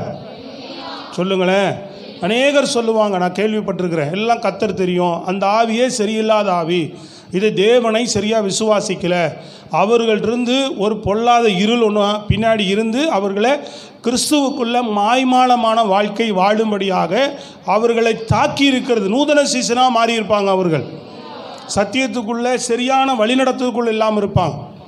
சொல்கிறது புரியுதுங்களா? ஆனால் கிறிஸ்துவின் போர்வையில் தான் இருப்பாங்க. என்னங்க இப்படி கூடலாம் இருக்குமா, அவங்க தேவனை துதிக்கிறாங்களே, அவங்க கர்த்தரை விசுவாசிக்கிறாங்களே, அவங்க ஜெபம் பண்ணுறாங்களே, பைபிளை தூக்குறாங்களே, அதான் சொல்லுது. அவங்களுடைய பொல்லாத நடக்கைகள் பொல்லாத கிரிகளினாலே தேவனுடைய நாமம் தான் தூஷிக்கப்படும். தேவனுடைய நாமம் அதன் மூலமாக மகிமைப்படாது, தேவன் அதில் பிரியப்படுவதும் இல்லை. சத்தமாக கையை உயர்த்தி சொல்லுங்க பார்ப்போம். அப்போ சரியான ஒரு வழிநடத்தல் எல்லாத்துலேயுமே கிரமமாய் கர்த்தருடைய காரியத்திற்குள்ளாக தங்களை ஒப்பு கொடுத்து வருகிற நல்ல தேவனுக்கேற்ற நல்ல கிரிகளை நடப்பிக்கிற ஒரு விசுவாசி தான் தேவன் பிரியப்படுகிற ஒரு விசுவாசியாக காணப்படுகிறான்னு சொல்கிறார். ஸ்தோத்திரம், அல்லேலூயா. சத்தமாக சொல்லுங்க பார்ப்போம். அதனால் விசுவாசம் அடிப்படையாக, நேற்று கூட சொன்னேன், எல்லாத்துக்கும் நம்ம 11ஆம் அதிகாரத்தில் பார்த்தோம், நம்ம விசுவாசம்தான் நம்பப்படுகிறவர்களை காணப்படாதவர்களின் உறுதியும் நம்பப்படுகிறவர்கள் நிச்சயமாக இருக்கிறது அப்படின்னு சொல்லி விசுவாசத்தை குறித்து நம்ம கவனிக்கிறோம். பெரிய பட்டியலே நேற்று நான் உங்களுக்கு கொடுத்தேன். அதில் நம்ம 11ஆம் அதிகாரத்தில் அந்த எபிரேயர் ஆக்கியோன் கொடுக்குறார். பெரிய விசுவாச பட்டியலை எந்த நிருபத்திலையும் பார்க்கக்கூடாத அளவுக்கு இந்த பகுதியில் கொடுக்குறார். பவுல் ஒவ்வொரு நிருபங்களிலும் விசுவாசத்தை குறித்து ஆழமாக எழுதுகிறார். என்ன கவனிக்கணும், எல்லோரும் பேசும்போது எழுதக்கூடாது, என்ன கவனிக்கணும். சொல்கிறது புரியுதுங்களா உங்களுக்கு? அப்போது ஒவ்வொரு காரியத்திலும் அந்த விசுவாசத்தை குறித்து அவ்வளவு பேசியிருந்தாலும் கூட நல்ல ஒரு சத்தியத்தை விசுவாசிகள் தயவு செய்து தெரிந்து கொள்ளுங்கள். எல்லாத்துக்கும் நம்ம கேட்டு தலையாட்டிக்கிட்டே போயிட்டுருக்காதுங்க, இல்லையா? சொல்லுங்கள் பார்ப்போம். அதுக்கேற்ற கிரியைகள் நமக்குள்ளே காணப்பட வேண்டும். ஸ்தோத்திரம், அல்லேலூயா. நீ விசுவாசிக்கிறேன் அப்படின்னா அதுக்கேற்ற கிரியைகளை நான் செய்யத்தக்கதாக நம்ம வாழ்க்கையை தேவனுக்கு ஒப்பு கொடுக்க வேண்டும். ஸ்தோத்திரம், கீழ்ப்படிதல், அல்லேலூயா. ஒவ்வொரு விஷயங்களிலும் தேவனுக்கேற்ற நல்ல கிரிகளை செயல்படுத்துதல். கிரிகள் ரொம்ப முக்கியம். கிரிகள்னால் புரியுதுங்களா? செயல்பாடுகள், அவங்களுடைய ஒரு விஷயத்தினுடைய செயல்பாடுகள் ரொம்ப பிரமாதமாக இருக்கணும். அது மற்றவர்களுக்கு விகர்த்தமாகவோ எதிர்மறையாகவோ இருக்காது. அது அவ்வளவு அழகாக இருக்கும் அந்த கிரிகள். அது தேவன் மகிமைப்படும்படியாக காணப்படும். சத்தமாக சொல்லுங்கள் பார்ப்போம், அல்லேலூயா. அப்போ இந்த கிரிகளில் எப்போவுமே ஒரு ஏற்பாடு இருந்ததுன்னா விசுவாசத்துலேயும் அவர்கள் உறுதி இல்லாதவர்கள், அதுக்கேற்ற கிரிகள் இல்லாததுனால தேவனும் விசுவாசத்தை பெரிய அளவில் கனப்படுத்த மாட்டார் அவர். ஸ்தோத்திரம், அல்லேலூயா. அதனால் ரெண்டுமே நமக்கு என்ன தேவை, விசுவாசம் எந்த அளவுக்கு ஆழமாக தேவன் மேலே வைத்திருக்கிறோமோ அந்த அளவுக்கு. அவரே முதல் வசனத்தில் அதான் சொல்கிறார், நீ எதை கேட்டாலும் எப்படி கேளு, விசுவாசத்தோடு கேளு, இல்லைன்னா கடல் அலையை போல தான் உன் வாழ்க்கை இருக்குன்றார். அது வந்து போகிறது போல தான் உன் வாழ்க்கை என்ன செய்யும். நீ விசுவாசம் இல்லாமல் தேவன் மேல் நம்பிக்கை இல்லாமல் எதாவது பெற்றுக்கொள்ளலாம் என்று நினைக்காதே அப்படின்றார். இவ்வளவு ஆழமாக சொல்கிறவர் தான் 3ஆம் அதிகாரம் 2ஆம் அதிகாரத்தில் ரொம்ப ஆழமாக சொல்கிறாரு. விசுவாசிக்கிறவர்கள் கிரிகளை நடப்பிக்க வேண்டும், அவர்களிடத்தில் நல்ல கிரிகள் காணப்பட வேண்டும். ஸ்தோத்திரம், அல்லேலூயா. ஆமாம், தேவனுக்கு பிரியமில்லாத பொல்லாத கிரிகள் செயல்கள் நம்மக்கிட்ட என்ன செய்யக்கூடாது, ஒரு நாளும் நமக்குள்ளே காணப்படக்கூடாது. அல்லேலூயா. கடைசியாக சொல்கிறார், அதனால் மனுஷனே விசுவாசத்தினால மாத்திரமல்ல கிரியைகளினாலேயும் நீதிமானாக்கப்படுகிறான் என்று நீங்கள் காண்கிறீர்களே. ராகா பேசி குறித்து சொல்லுகிறார். இதனால் அவள் தேவனால் தெரிந்து கொள்ளப்பட்டாள், அவள் செய்த கிரிகளின் தேவனை விசுவாசித்து கிரியை செய்கிறாங்க. அவங்க சொல்கிறது புரியுதுங்களா? என்ன செய்தால் அவள் அந்த தேவனை, இஸ்ரவேலின் தேவனை அவள் விசுவாசித்து கிரியை செய்தாள் அவள். அல்லேலூயா. ஆபிரகாம் தேவனை விசுவாசித்து கிரியை செய்தான். அப்போ தேவனை விசுவாசிக்கிறேன்னா நமக்கு அதுக்கேற்ற கிரிகள் இருக்க வேண்டும் என்கிறத தெளிவான இதை படிச்சுட்டு இவர் கிரியினால் விசுவாசம் சொல்கிறாரு, அவர் விசுவாசத்தினால நீதிமான் சொல்கிறார், இவர் கிரியினால் நீதிமான் சொல்கிறாருன்னு கன்ஃபியூஷனாக தேவையில்லை. நீங்கள் சோத்திரம் புரியுதுங்களா உங்களுக்கு? ரொம்ப அழகாக விவரமாக தான் சொல்கிறார். அவர் விசுவாசித்து என்ன செய்தாங்க? ராகாப்பு, உங்கள் தேவனை குறித்து நான் கேள்விப்பட்டோம், அப்படிலாம் இருக்குது, அவரை நான் நம்புகிறேன், அவர் எல்லாத்தையும் செய்ய வல்லவராக இருக்கிறார் அப்படின்னு சொல்லி அவர்களுக்கு செய்த, அவர்கள் அதை நம்பி உங்களை காப்பாற்றுவார், அவர் உங்களை நிச்சயமாக விடுவிப்பார், இந்த தேசத்தையும் உங்களுக்கு ஒப்பு கொடுப்பார். எகிப்திலிருந்து உங்களை விடுவித்தவர், சிவந்த சமுத்திரத்திலிருந்து உங்களை கொண்டு வந்தவர், எங்களுடைய தேசத்தையும் உங்களுக்கு ஒப்பு கொடுக்க வல்லவராக இருக்கிறார் என்று நான் விசுவாசிக்கிறேன்னு அவர்களுக்கு உதவி செய்கிறார். புரியுதுங்களா உங்களுக்கு? இப்படி தான் சொல்ல வரார். அப்போ அந்த மகத்துவமான தேவனை எனக்காக பலியானார், ரத்தம் சிந்தினார், மீட்டு கொண்டார், அவர் மூலமாக நான் ரட்சிக்க பாவம் மன்னிக்கப்பட்டிருக்குன்னு விசுவாசிக்கிற நீ அதுக்கேற்ற நல்ல கிரிகளை செய்கின்றார். அவருடைய ராஜ்யத்துக்குள்ளாக, அவருடைய சபைக்குள்ளாக, அவருடைய விசுவாசிகள் மத்தியில், புறஜாதிகள் மத்தியில், எல்லா இடங்களிலும் அதை விசுவாசிக்கிற நீ அதுக்கேற்ற கிரிகளை நீ நடப்பி அதுவும் உனக்கு நீதியாகத்தான் இருக்கிறது என்று சொல்லுகிறார். அதனால தான் நீதி கடைசியாக நிலைநாட்டப்படும். சத்தமாக சொல்லுங்கள் பார்ப்போம். 3ஆம் அதிகாரத்தில் ஒரு பெரிய விளக்கமான காரியத்தை சொல்லுகிறார். அதில் நீங்கள் பார்க்கும்போது நாவை குறித்து பேசுகிறார். அல்லேலூயா. அதுக்கு ஒரு சின்ன உதாரணம் 4ஆம் வசனத்திலிருந்து சொல்றார் பாருங்க. கப்பல்களையும் பாருங்கள், அவைகள் மகா பெரியவைகளாய் இருந்தாலும் கடும் காற்றுகளால் அடிபட்டாலும் அவைகளை நடத்துகிறவன் போகும்படி யோசிக்கும் இடம் எதுவோ அவ்விடத்திற்கு நேராக மிகவும் சிறிதான சுக்கானாலே திருப்பப்படும். அப்படியே நாவானதும் சிறிய அவயமாய் இருந்தும் பெருமையானவைகளை பேசும். பாருங்கள், சிறிய நெருப்பு எவ்வளவு பெரிய காட்டை கொளுத்தி விடுகிறது. கப்பலுக்கு எது ஒரு கப்பலையே திருப்பக்கூடிய ஒரு பொருள் எது? சிறிதான சுக்கான் அப்படின்றார். அது என்ன செய்கிறது? அவைகள் காற்றுகளினால் அடிபடாமலும் அவைகளால் நடத்துகிறவன் போகும்படி யோசிக்கும் இடம் எதுவோ அவ்விடத்திற்கு நேராக மிகவும் சிறிதான சுக்கானாலே திருப்பப்படுகிறதாம். இவ்வளோ பெரிய கப்பலுக்கு சிறிதான சுக்கான் தான் அப்படின்றார். அதே போல் இவ்வளோ பெரிய மனுஷனுக்கு நாமானது ரொம்ப சின்னது நம்ம அவயங்களிலே. அல்லேலூயா. ஆனால் என்ன செய்யும்? பெருமையானவைகளை பேசும். சிறிய நெருப்பு எவ்வளவு பெரிய காட்டை கொளுத்து விடுது, அதுபோல் நாகும் நெருப்பு தான் அப்படின்றார். அது அநீதி நிறைந்த உலகம். அது என்ன செய்யும்? நம்முடைய அவயங்களில் நாமானது முழு சரீரத்தையும் கரைபடுத்தி ஆயுள் சக்கரத்தை கொளுத்து விடுகிறதாயும் நரக ஆக்கினினால் கொளுத்தப்படுகிறதாயும் இருக்கிறது. சத்தம் அல்லேலூயா. 8 நாவை அடக்க ஒரு மனுஷனாலும் கூடாது, அது அடங்காத பொல்லாங்குள்ளதும் சாவுக்கேதுவான விஷம் நிறைந்ததுமாய் இருக்கிறது. ஆமென் அல்லேலூயா. அது நாவை அடக்கிறதுக்கு ஒரு மனுஷனாலும் கூடாதுப்பா அப்படின்றார். அது பொல்லாங்கு நிறைந்தது அப்படின்றார். பிரைஸ் அல்லேலூயா. அதனால் நாவை நாம் என்ன செய்கிறவர்களாக இருக்க வேண்டும்? பிரியமானவர்களே, மிகவும் நாம் காத்துக்கொள்ளுகிறவர்களாக இருக்க வேண்டும். ஸ்தோத்திரம். Price Lord. நாவடக்கம் நமக்கு தேவை. ஸ்தோத்திரம். அல்லேலூயா. நல்லா ஜெபிச்சு என்ன பண்ணணும்? நான் தான் கடந்த முறை நாம் சொல்லும்போது சொன்னேன், எதை நாம் ஆயுதமாக தூக்கி கொள்ளக்கூடாது? மாம்சமாகிய பட்டயமாகிய இந்த நாவை நாம் எடுத்துக்கொள்ளக்கூடாது. ஆவிக்குரிய பட்டயமாகிய வசனத்தை தான் இந்த நாவில் வைக்க வேண்டும். அல்லேலூயா. அப்போ என்ன செய்யும்? நம்ம வாழ்க்கையில் நம்ம பேசக்கூடிய காரியங்கள், நம்ம சொல்லக்கூடிய காரியங்கள் ஆசீர்வாதமாகவும் பிரயோஜனமாகவும் போய் சேரும். இந்த நாவில் தீமையான வார்த்தைகளையும் பேசிட முடியும், நன்மையான வார்த்தைகளையும் பேச முடியும். நீங்கள் தேவனையும் துதிச்சுட்டு மனுஷர்களை சபிப்பீர்களானால் இது சரியாக வருமா அப்படின்னா கீழெல்லாம் பெரிய விவரமாக கேட்குறார். ஒரே ஊற்றிலிருந்து நல்ல தண்ணீரும் ஒரே ஊற்றிலிருந்து தித்திப்பான தண்ணீர் வருமா? ஹலோ, அப்படி இருக்கக்கூடாதே அப்படின்றார். நல்ல சத்தமாக சொல்லுங்கள்.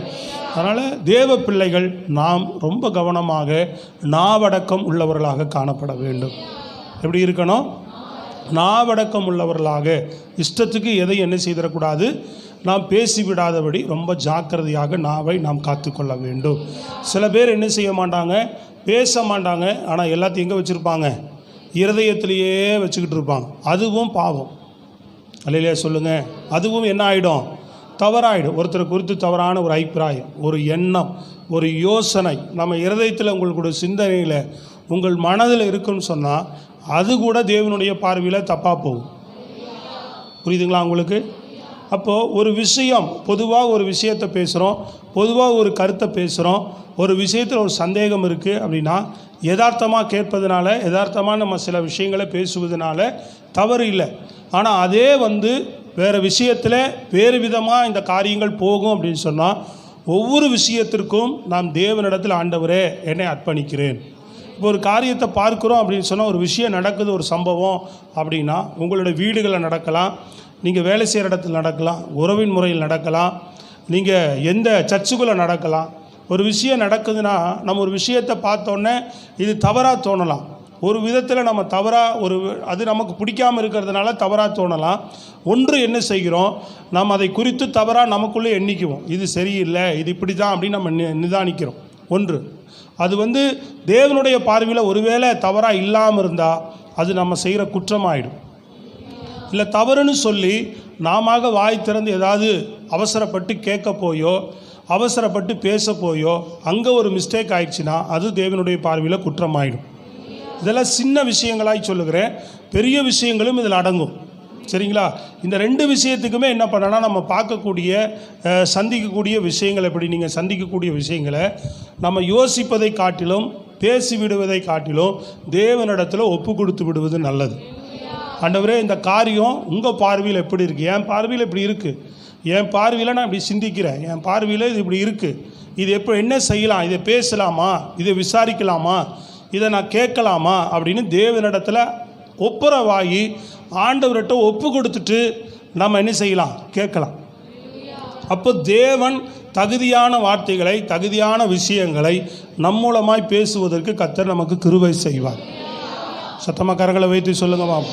இல்லைன்னு சொன்னால் பதறி பேசி நம்ம பதட்டத்தோடு ஏதாவது ஒன்று சொல்லி தவறான கருத்துக்களினால, தவறான வார்த்தைகளினால தேவனுடைய கிருபை நாம் இழந்து போக வேண்டியதாக இருக்கும். தேவனுடைய வார்த்தைகளை நாம் சொல்லுகிறோம், தேவனுடைய நாமத்தை இந்த நாவினால் துதிக்கிறோம். அப்படின்றனால இந்த நாவையும் நாம் எவ்வளவு ஜாக்கிரதையாக காத்து கொள்ள வேண்டும் என்று யாக்கோபு 3ஆம் அதிகாரத்தில் ரொம்ப வலியுறுத்தி சொல்லுகிறார். எல்லாரும் சரீரத்தில் இருக்கிறோம், நமக்குள்ளே அந்த தவறுகள் வரும். ஆனால் இந்த எண்ணம் நமக்குள்ளே காணப்பட வேண்டும். ஒருவேளை நீங்கள் அந்த யோசிப்பதற்கு முன்பு, ஜெபிப்பதற்கு முன்பு, நீங்கள் நிதானிப்பதற்கு முன்பு ஒரு விஷயத்தை பதறி பேசிவிட்டால், பதறி நீங்கள் செயல்படுத்திட்டீங்க அல்லது யோசிச்சிட்டோம் அப்படின்னு சொன்னால் தேவனிடத்தில் ஒரு விசை நீங்கள் ஒப்புரவாகி மன்னிப்பு கேட்க வேண்டும். ஆண்டவரே, இந்த விஷயத்தை நானாக என்ன செய்துட்டேன், புரியாமல் யோசிக்காமல் பேசிட்டேன், என்னை மன்னிங்க, என்னை பரிசுத்தப்படுத்துங்கன்னு சொல்லி நம்ம உடனடியாக ஜெபிக்க வேண்டும். இதுக்கு தான் ஒரு விஷயங்களையும் நீங்கள் இப்படி கவனமாக செய்ய வேண்டும். இப்படி ஜெபித்து நீங்கள் என்ன செய்ய வேண்டும், செயல்படும் போது கர்த்தரே தொடர்ந்து உங்களோடு இருந்து எல்லா பகுதியிலுமே நமக்கு உதவி செய்ய ஆரம்பிப்பார். கைகளை வைத்து நல்ல சத்தமாக சொல்லுங்கள். அதனால தான் அநேகர் பரிசுத்த வாழ்க்கை வாழ முடிகிறது, சுத்தமுள்ள வாழ்க்கை வாழ முடிகிறது. நான் பேசிட்டேன், நான் பண்ணிட்டேன், ஒரு விஷயத்தை தவறி செஞ்சிட்டேன் அப்படின்றதுனால நம்ம அப்படியே ஓடிக்கொண்டு இருக்கக்கூடாது. உடனே ஆண்டவரோடு தான் எல்லாவற்றுக்கும் நம்ம ஒப்புரவாய்க்கொண்டே இருக்க வேண்டும். அவரோடு கூட நம்ம தொடர்ந்து என்ன செய்துகிட்டே இருக்கணும், அர்ப்பணிச்சுக்கிட்டே இருக்க வேண்டும். நல்ல கையை உயர்த்தி சொல்லுங்க பார்ப்போம். அப்போ அப்படி போகும்போது தான் கர்த்தர் நமக்கு உதவி செய்ய முடியும். ஸ்தோத்திரம், அல்லேலூயா.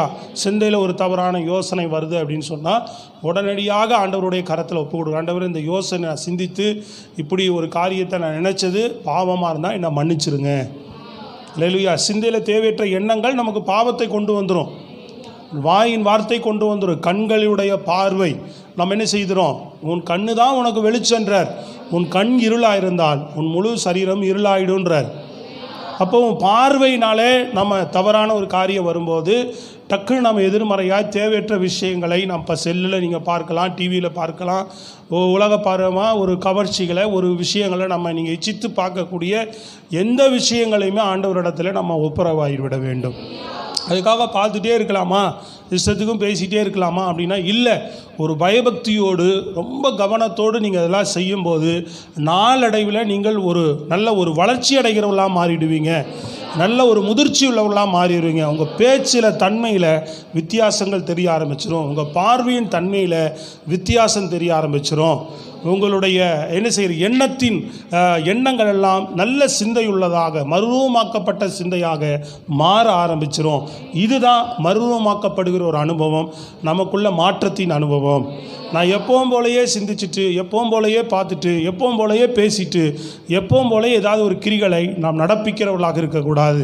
அதனால் இந்த 3 விஷயங்களை அவர் சொல்லுகிறார். முதல்ல கிரிகளை குறித்து சொல்லுகிறார், இரண்டாவது நாவை குறித்து சொல்லுகிறார், 4ஆம் அதிகாரத்தில் நீங்கள் பார்க்கும்போது இச்சையை குறித்து பேசுகிறார்.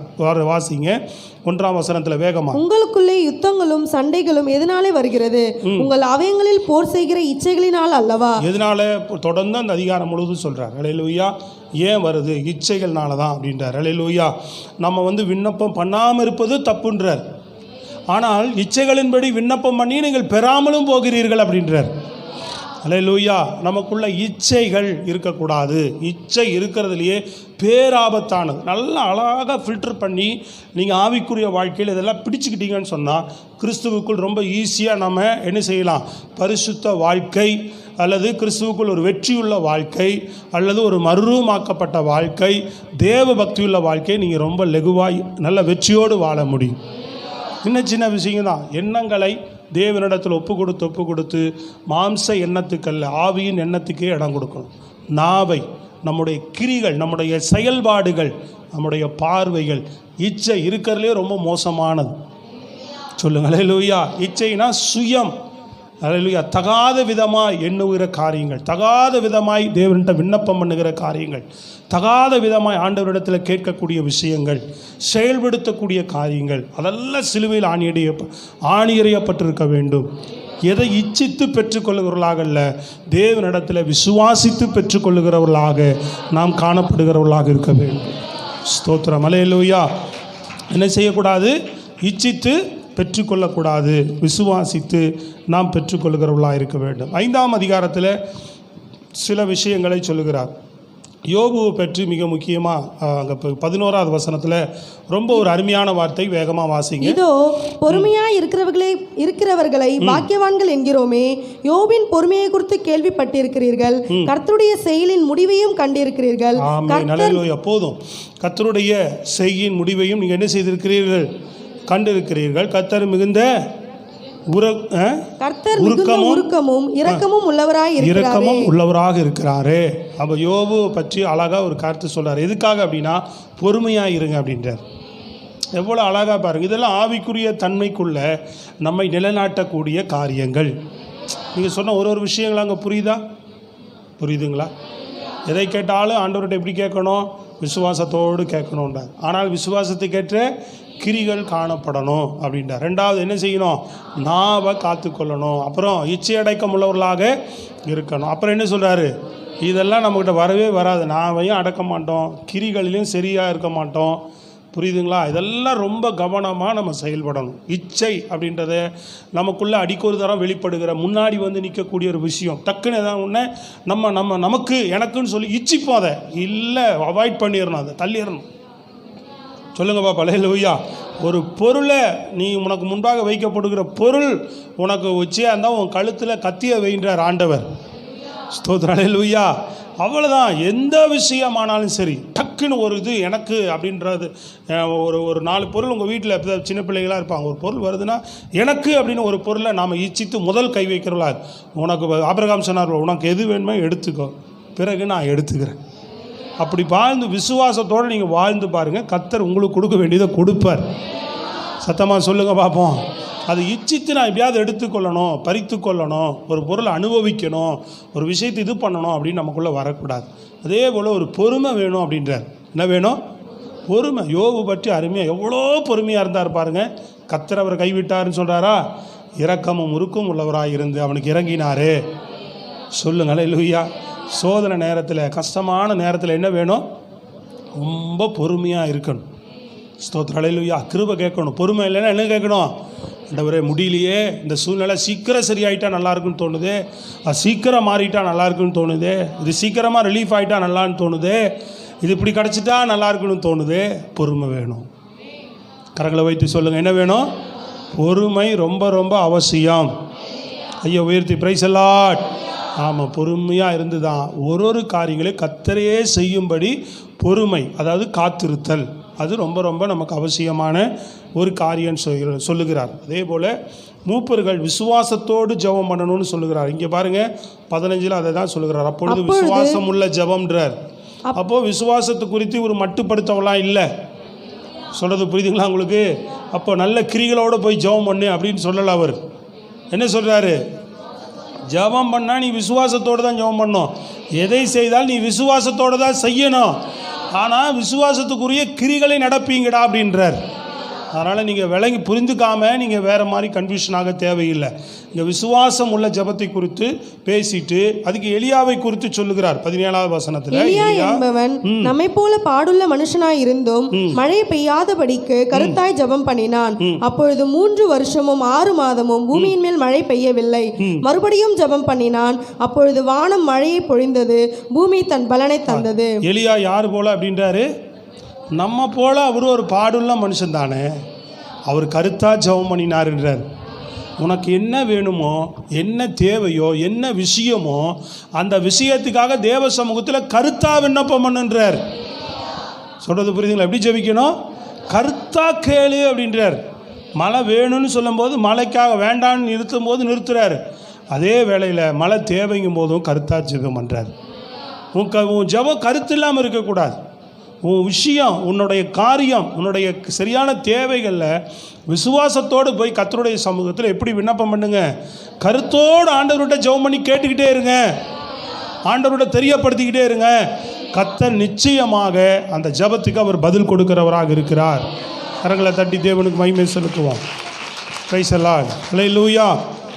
சரி, அடுத்து இந்த 5 அதிகாரம் இந்த சம்பவங்களோடு கூட அவர் முடிக்கிறார். அடுத்து நாம் பார்க்கக்கூடிய விஷயம் அப்படின்னு பார்த்தா 1 பேதுரு புஸ்தகம். ஹல்லேலூயா.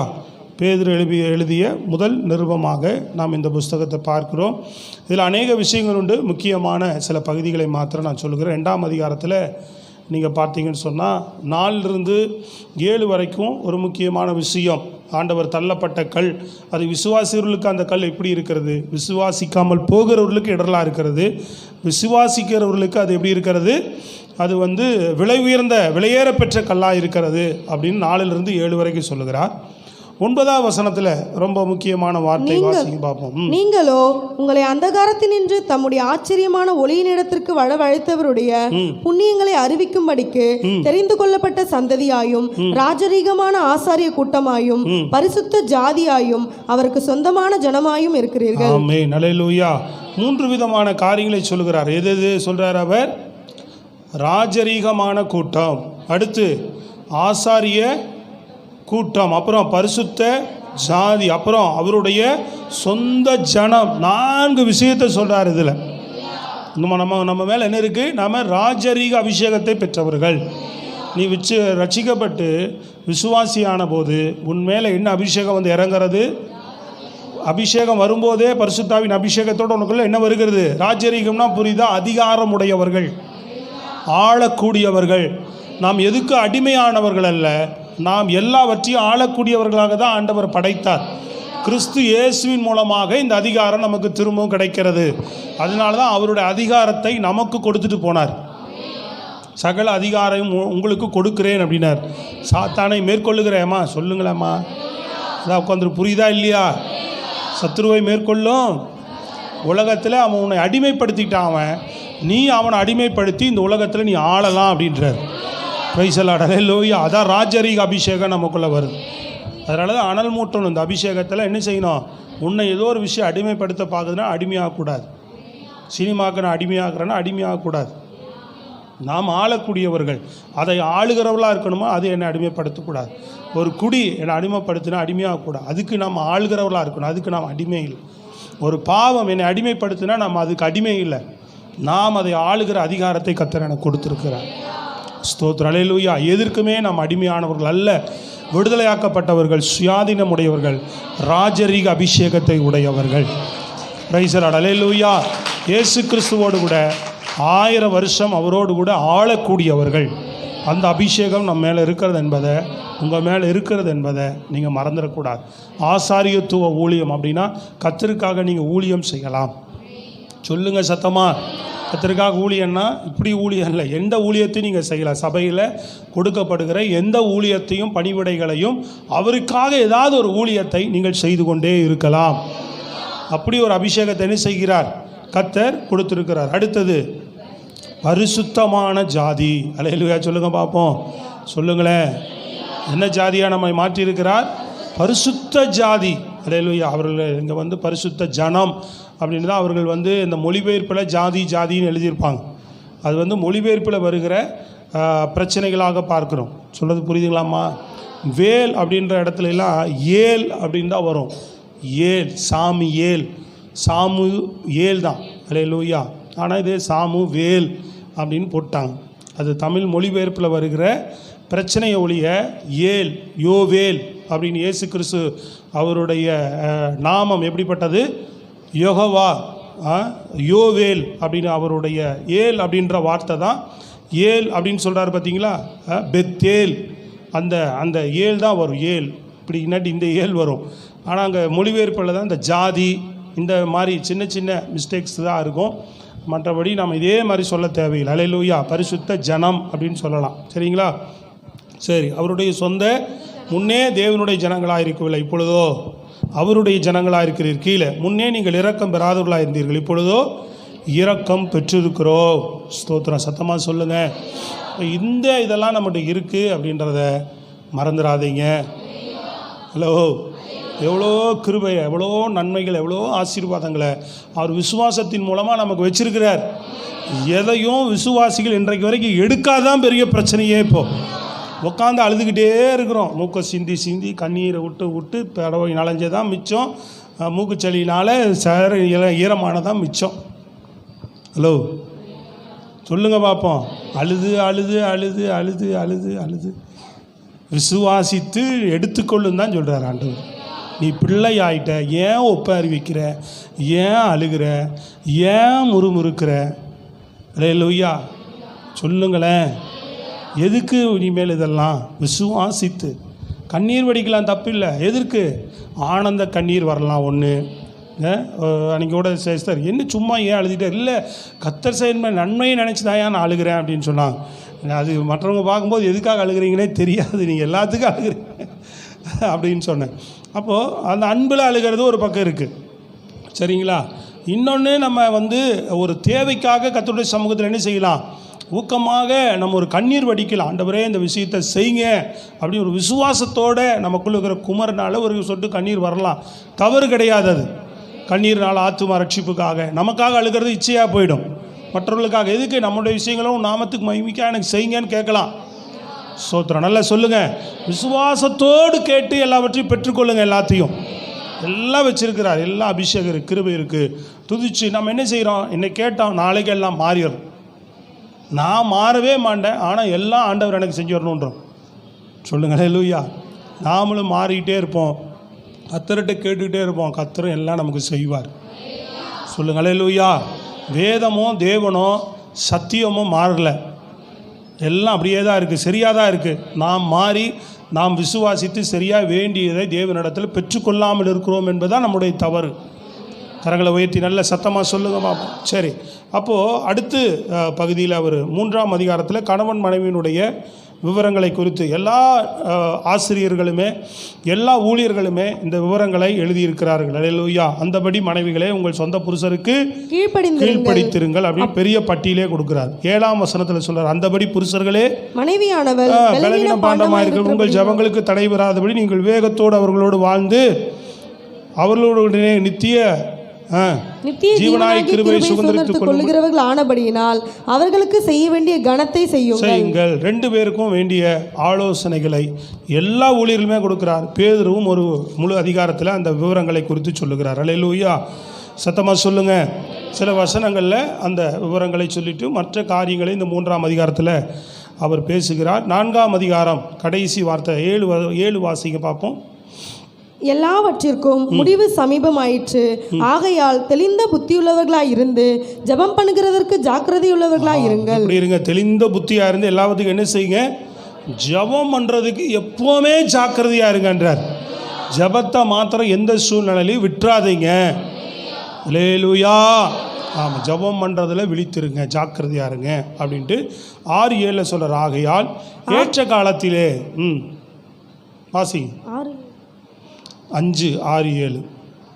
ஆகையால் ஏற்ற காலத்திலே தேவன் உங்களை உயர்த்தும்படிக்கு அவருடைய பலத்த கைக்குள் அடங்கியிருங்கள். அவர் உங்களை விசாரிக்கிறவர் ஆனபடியால் உங்கள் கவலைகளை எல்லாம் அவர் மேல் வைத்து விடுங்கள். ஆமென், அல்லேலூயா. அவரே உயர்த்துவார், அது வரைக்கும் அவருடைய கரத்தில் அடங்கியிருங்க. அல்லேலூயா. அவரே என்ன செய்வார்? ஏற்ற வேளையில் நம்மை உயர்த்துவார். உன் கவலை, அவர் உன்னை விசாரிக்கிறவர், அதனால் உன் கவலையில் என்ன செய்ய? கர்த்தர் மேல் உன் பாரத்தை வைத்து விடு. ஆமென். நீதிமானை ஒருபோதும் தள்ளாட விடமாட்டார். உன் பிரச்சனைகளை, உன் காரியங்களை விசாரிக்கிறவர் ஒருத்தர் இருக்கிறார். அதனால் உன் பிரச்சனைகள் எதுவானாலும், உன் கவலைகள் எதுவானாலும், உன் பாரங்கள் எதுவானாலும் ஆண்டவர் சமூகத்தில் தெரியப்படுத்திடு அப்படின்னு இங்கே சொல்லிட்டு 2வது சொல்கிறார், தெளிந்த புத்தியா இருங்க. பிசாசு என்ன செய்கிறான்? கர்ச்சிக்கிற சிங்கம் போல யாரை விழுங்கலாமோ என்று சுற்றி திரிகிறாமா. அதனால் விசுவாசத்தில் உறுதியாக இருந்து என்ன செய்யுங்க? அவனுக்கு எதிர்த்து நில்லுங்கள் என்று சொல்லுகிறார். அப்படி சொல்லி இந்த அதிகாரத்தினுடைய சில வாழ்த்துதலோடு கூட இந்த முதல் நிருபத்தை அவர் முடிக்கிறார். 2வது நிருபத்தில் ரொம்ப அருமையான ஒரு விஷயத்தை அவர் சொல்ல வருகிறார். முதல் அதிகாரத்தில் நீங்கள் பார்த்தீங்கன்னா 16 18 வரைக்கும் ஒருத்தர் வாசிங்க. நாங்கள் தந்திரமான கட்டுக்கதைகளை பின்பற்றினவர்களாக அல்ல, அவருடைய மகத்துவத்தை கண்ணார கண்டவர்களாகவே நம்முடைய கர்த்தராகிய இயேசு கிறிஸ்துவின் வல்லமையையும் வருகையையும் உங்களுக்கு அறிவித்தோம். இவர் என்னுடைய நேசகுமாரன், இவரிடத்தில் பிரியமாய் இருக்கிறேன் என்று சொல்லுகிற சத்தம் உன்னதமான மகிமையிலிருந்து அவருக்கு உண்டாகி பிதாவாகிய தேவனால் அவர் கனத்தையும் மகிமையும் பெற்றபோது அவரோட கூட நாங்கள் பரிசுத்த பர்வதத்தில் இருக்கையில் வானத்திலிருந்து பிறந்த அந்த சத்தத்தை கேட்டோம். ஆமென், அல்லேலூயா. ரொம்ப அற்புதமான ஒரு வசனம், ரொம்ப எனக்கு பிடித்தமான ஒரு வசனமும் கூட. நல்ல சத்தமாக சொல்லுங்கள். ஏன்னா இயேசு கிறிஸ்து சொல்கிறாரு, எப்பா நாங்கள் ஏதோ தந்திரமான கட்டுக்கதைகளை உங்கள்கிட்ட சொல்கிறேன்னு நினைக்கிறீங்களா அப்படின்றார். அதுக்கு தான் ஒரு விளக்கம் சொல்கிறார். எப்பா நாங்கள் அவரோடு கூட பரிசுத்த பர்வதத்தில் இருக்கையில் வானத்திலிருந்து சத்தம் உண்டானது, இவர் என்னுடைய நேசகுமாரன், இவர் மேல் பிரியமாக இருக்கிறன்ற சத்தத்தை நாங்கள் கேட்டோம் அப்படின்னு சொல்கிறார். ஸ்தோத்திரம், அல்லேலூயா. அந்த காட்சியை அவர் மறுரூபமாகும்போது அந்த காட்சியை நாங்கள் கண்ணார கண்டோம்ப்பா அப்படின்றார். அப்போ நாங்கள் கண்டதையும் கேட்டதையும் மட்டும்தான் நான் உங்களுக்கு சாட்சியாக அறிவிக்கிற மொழியை நாங்கள் எதை சொல்லலை, உங்களுக்கு கட்டுக்கதைகள் அல்ல அப்படின்னு பேதுரு சொன்னால் தான் அது வெயிட்டாக இருக்குது யாரை விட. பவுலும் இதை சொல்லுகிறார்.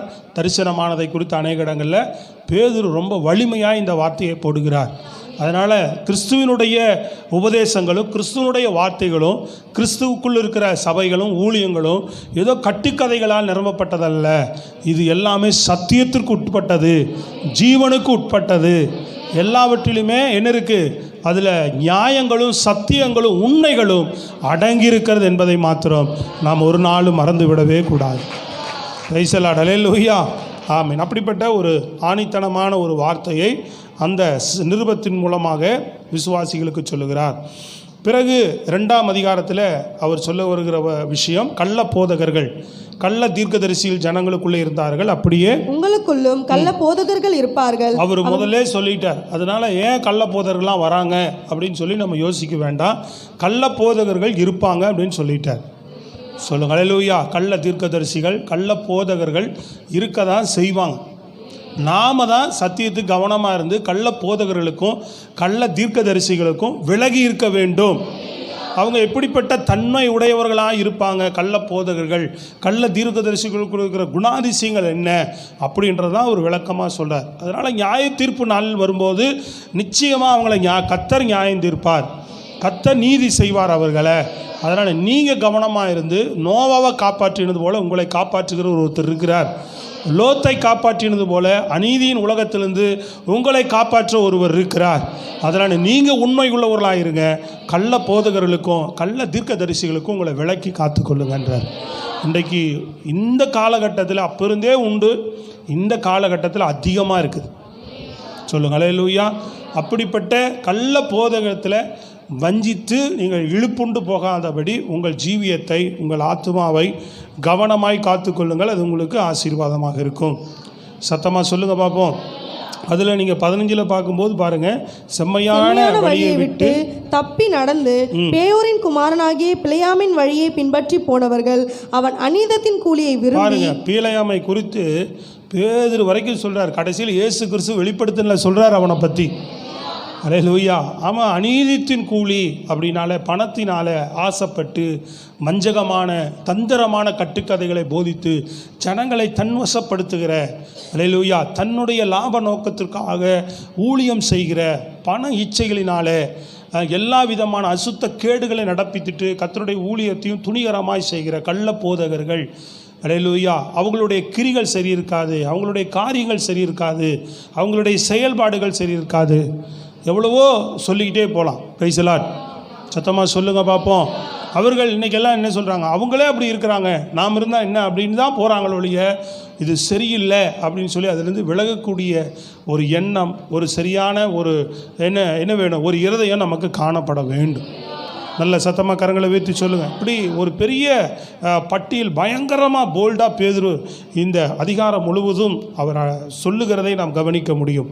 நீங்கள் பொறுமையாக வீடுகளிலே இதை ஜெபித்து வாசித்து தெரிந்து கொள்ளுங்கள். Price the Lord.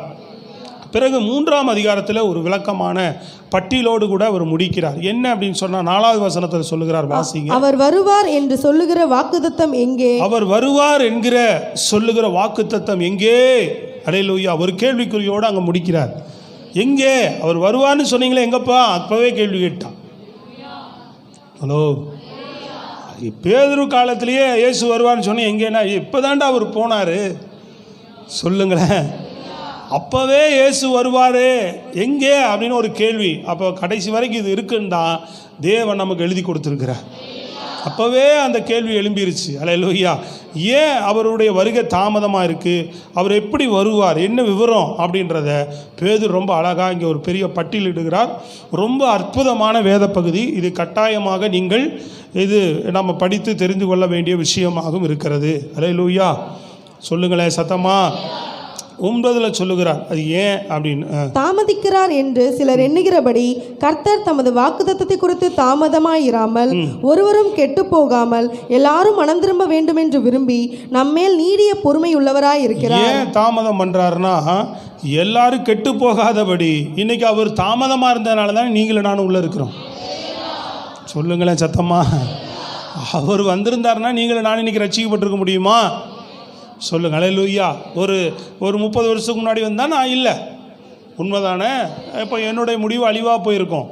அல்லேலூயா. அதனால் அவர் உலக தோற்றத்துக்கு முன் யாரையெல்லாம் முன்குறித்தாரோ, தெரிந்து கொண்டிருக்கிறாரோ, அவர்களெல்லாம் தன்னுடைய ராஜ்யத்துக்குள்ளே வரும் வரைக்கும், அவர் ரட்சிக்கப்படும் வரைக்கும் நீடிய பொறுமையாக அவர் காத்து கொண்டு இருக்கிறார் அப்படின்றத சொல்லிட்டு, கர்த்தருடைய நாள் இரவிலே திருடன் வருகிற விதமாய் வரும். அப்பொழுது வானங்கள் மடமட என்று அகன்று போம், பூதங்கள் வெந்து உருகி போம், பூமியும் அதிலுள்ள கிரிகளும் எரிந்து அழிந்து போம். இப்படி இவைகளெல்லாம் அழிந்து போகிறதாக இருக்கிறபடியினால் நீங்கள் எப்படிப்பட்ட பரிசுத்த நடக்கையும் தேவ பக்தியும் உள்ளவர்களாய் இருக்க வேண்டும். தேவனுடைய நாள் சீக்கிரமாய் வரும்படிக்கு மிகுந்த ஆவலோட காத்திருங்கள். அந்த நாளில் வானங்கள் வெந்து அழிந்து பூதங்கள் எரிந்து உருகிப்போம். அவருடைய வாக்குத்தத்தத்தின்படியே நீதி வாசமாய் இருக்கும், புதிய வானங்களும் புதிய பூமியும் உண்டாயிருக்கும் என்று நாம் காத்திருக்கிறோம். அல்லேலூயா. ஆகையால் பிரியமானவர்களே, இவைகள் வர காத்திருக்கிற நீங்கள் கரையற்றவர்களும் பிழை இல்லாதவர்களுமாய் சமாதானத்தோட அவர் சந்நிதியில் காணப்படும்படி ஜாக்கிரதையாயிருங்கள். நீங்க அவர் வந்துருவாருப்பா, புதிய வான புது இதெல்லாம் நடக்கும். அப்ப நீங்க அதுக்கு ஜாக்கிரதையா இருங்க. நீங்க கரைதிரை பிழையற்ற வாழ்க்கை வாழ்ந்து அவர் வருகைக்கு எப்பொழுதுமே திருடன் வருகிற வண்ணமாக இருக்கும். அவர் எல்லாம் ரட்சிக்கப்படணும், பொறுமையாக இருக்கிறார். 2வது மேலே இன்னொரு வசனத்தை கூட ஆழமாய் சொல்லுகிறார் 8 பிரியமானவர்களே, கர்த்தருக்கு ஒரு நாள் 1000 வருஷம் போலவும் 1000 வருஷம் ஒரு நாள் போலவும் இருக்கிறது என்று இந்த ஒரு காரியத்தை. 1000 வருஷம் எப்படி இருக்கு? ஒரு நாளை போல. ஒரு நாள் எப்படி இருக்கு? அவருக்கு 1000 வருஷம் போல இருக்கு. Price the Lord. அல்லேலூயா. 1000 வருஷம் அவருக்கு ஒரே ஒரு நேற்று கழிந்த நாள் போல காணப்படுகிறது. ஸ்தோத்திரம். அல்லேலூயா. நமக்கு தான் யுக யுகமாக போகுது. இதெல்லாம் நமக்கே தெரியும், உங்களுக்கே தெரியும். ஆதாம் நாட்கள் எல்லாம் 900 வருஷம் வாழ்ந்தாங்க, 600 வருஷம் வாழ்ந்தாங்க. ஏன் அப்படி நாட்கள் குறைந்து போச்சு? பாவம் மனுஷனுக்குள்ளே வந்ததுனால. நோவா காலத்துக்கு அப்புறம் தான் ஆயுசு நாட்கள் குறைந்து போயிற்று. அது வரைக்கும் எல்லோரும் 500, 600, 700, 800, 1000 வரைக்கும் அவங்களே வாழ்ந்தாங்க. ஸ்தோத்திரம். அல்லேலூயா. அப்போ இன்றைக்கு அவருடைய பார்வையில் 1000 நாள் ஒரே நாளை போல தான் இருக்குது. உங்களுக்கு எனக்கும் வேணாம் இந்த 80 வருஷம் அப்பா அப்படின்னு ஒரு 8000 வருஷம் போல் தெரியலாம். ஸ்தோத்திரம், அல்லேலூயா. அதனால் இதெல்லாம் விவரமாக பேதுரு இயேசு கிறிஸ்துவோடவே இருந்தவர், அவருடைய வாயின் வார்த்தைகளை கேட்டவர், அவரை கண்ணார பார்த்தவர், அவருடைய சொல்லி எல்லா வாய்மொழிகளையும் கேட்டறிந்தவர். அற்புதமாக இந்த 2 புஸ்தகத்தை எழுதி பவுலை கூட இந்த நிருபத்தில் மெச்சிக்கொள்ளுகிறார். அல்லேலூயா. கடைசியாக வாசிங்க 15. மேலும் நம்முடைய கர்த்தரின் நீடிய பொறுமையை ரட்சிப்பென்று எண்ணுங்கள். நமக்கு பிரியமான சகோதரனாகிய பவுலும் தனக்கு அருளப்பட்ட ஞானத்தினாலே இப்படியே உங்களுக்கு எழுதியிருக்கிறார். பவுலும் நிறைய எழுதியிருக்கிறார்ப்பா. எல்லா நிருபங்களும் இவைகளை குறித்து பேசுகிறான். எதை குறித்து? ஆண்டவருடைய வருகை குறித்து பேசுகிறாராம். நிறைய விஷயங்களை பேசியிருக்கிறாரு. சில காரியங்கள் அரியதற்கு அரிதாக இருந்தாலும் கல்லாதவர்களும் உறுதி இல்லாதவர்களும் மற்ற வேத வாக்கியங்களை புரட்டுகிறது போல தங்களுக்கு கேடு வரத்தக்கதாக இவைகளை புரட்டுகிறார்கள்.